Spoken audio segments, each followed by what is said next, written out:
ರಾಜ್ಯದಲ್ಲಿನ ಕಾಂಗ್ರೆಸ್ ಸರ್ಕಾರದ ರೈತ ವಿರೋಧಿ ನೀತಿಯನ್ನ ಖಂಡಿಸಿ ನವೆಂಬರ್ 27 ಮತ್ತು 28ರಂದು ವಿಧಾನಸಭಾ ಕ್ಷೇತ್ರಗಳಲ್ಲಿ ಹಾಗೂ ಡಿಸೆಂಬರ್ 1 ಮತ್ತು 2ರಂದು ಜಿಲ್ಲಾ ಕೇಂದ್ರಗಳಲ್ಲಿ ಜನಪರ ನೋಟ ರೈತಪರ ಹೋರಾಟ ಘೋಷಣೆಯಡಿ ಕರ್ನಾಟಕ ಬಿಜೆಪಿ ಮತ್ತು ಬಿಜೆಪಿ ರೈತ ಮೋರ್ಚಾ ವತಿಯಿಂದ ಪ್ರತಿಭಟನೆ ಹಮ್ಮಿಕೊಳ್ಳಲಾಗಿದೆ ಎಂದು ವಿಧಾನ ಪರಿಷತ್ ಶಾಸಕ ಡಾ ಧನಂಜಯ ಸರ್ಜಿ ತಿಳಿಸಿದರು. ಚಿಕ್ಕಮಗಳೂರು ಪ್ರೆಸ್ ಕ್ಲಬ್ನಲ್ಲಿ ನಡೆದ ಪತ್ರಿಕಾಗೋಷ್ಠಿಯಲ್ಲಿ ಮಾತನಾಡಿದ ಅವರು, ಕಾಂಗ್ರೆಸ್ ಸರ್ಕಾರ ರೈತರ ಸಮಸ್ಯೆಗಳಿಗೆ ಪರಿಹಾರ ನೀಡದೆ ಕುರ್ಚಿ ಕಾದಾಟದಲ್ಲಿ ನಿರತವಾಗಿದೆ ಎಂದು ಆಕ್ರೋಶ ವ್ಯಕ್ತಪಡಿಸಿದರು.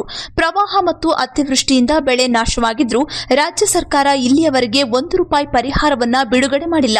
ಬಿಜೆಪಿ ಸರ್ಕಾರ ಹಿಂದೆ ಪ್ರತಿ ಹೆಕ್ಟೇರ್ಗೆ 10,000 ಪರಿಹಾರ ನೀಡುತ್ತಿತ್ತು. ಆದರೆ ಈಗ 4.17 ಲಕ್ಷ ಕೋಟಿ ಬಜೆಟ್ ಇದ್ದರೂ ಸರ್ಕಾರ ಕೇವಲ 8,000 ಮಾತ್ರ ಹೆಚ್ಚುವರಿ ಪರಿಹಾರ ಘೋಷಿಸಿದೆ. ಇದನ್ನ ಕನಿಷ್ಠ 20,000ಕ್ಕೆ ಹೆಚ್ಚಿಸಬೇಕು ಎಂದು ಆಗ್ರಹಿಸಿದರು. ದೇಶದ ಬೆನ್ನೆಲುಬಾದಂಥ ರೈತ ಸುಮಾರು 18ರಿಂದ 19% GDPಯನ್ನು ಕೊಡುವಂಥ ನಮ್ಮ ದೇಶದ ಆರ್ಥಿಕತೆಗೆ ಕೊಡುವಂಥ ರೈತ.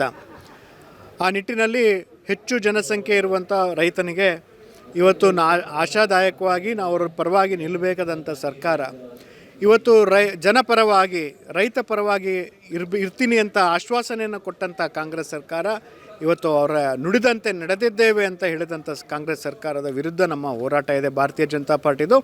ಏಕೆ ಅಂತಂದರೆ ಏನು ಪರಿಹಾರ ಧನವನ್ನು ಅತಿವೃಷ್ಟಿ ಆಗಿದೆ, ಮುಂಗಾರು ಜಾಸ್ತಿಯಾಗಿ ಆ ಪರಿಹಾರ ಧನವನ್ನು ನಮ್ಮ 2009-10ರಲ್ಲಿ 85,000 ಕೋಟಿ ಬಡ್ಜೆಟ್ ಇದ್ದಾಗ ₹6,000 ಪರಿಹಾರ ಧನವನ್ನು ಹೆಚ್ಚುವರಿಯಾಗಿ ಕೊಟ್ಟಿತ್ತು.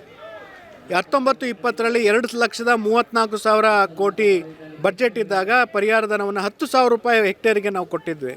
ಆದರೆ ಕಾಂಗ್ರೆಸ್ ಸರ್ಕಾರ ಅದರ 5 ಪಟ್ಟು ಜಾಸ್ತಿ ಆದಾಗ ಯಾವುದು ನಮ್ಮ ಬಡ್ಜೆಟು 4,16,000 ಕೋಟಿ ಬಡ್ಜೆಟ್ ಇರುವಾಗ ಕೇವಲ ₹8,500 ಪರಿಹಾರ ಧನವನ್ನು ಕೊಡ್ತಾ ಇದ್ದಾರೆ.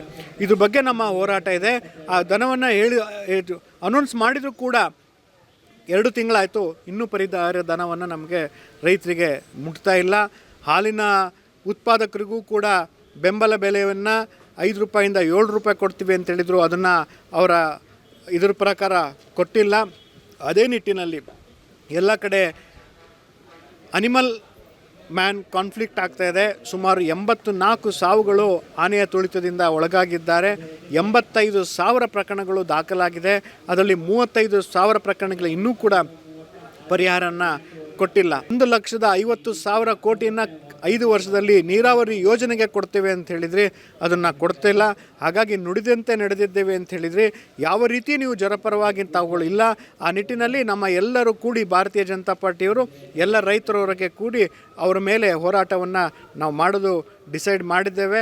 27ನೇ ತಾರೀಕು 28ನೇ ತಾರೀಕು ರಾಜ್ಯಾದ್ಯಂತ ಪ್ರತಿಯೊಂದು ವಿಧಾನಸಭಾ ಕ್ಷೇತ್ರದಲ್ಲೂ ಕೂಡ ನಮ್ಮ ಹೋರಾಟ ಇದೆ.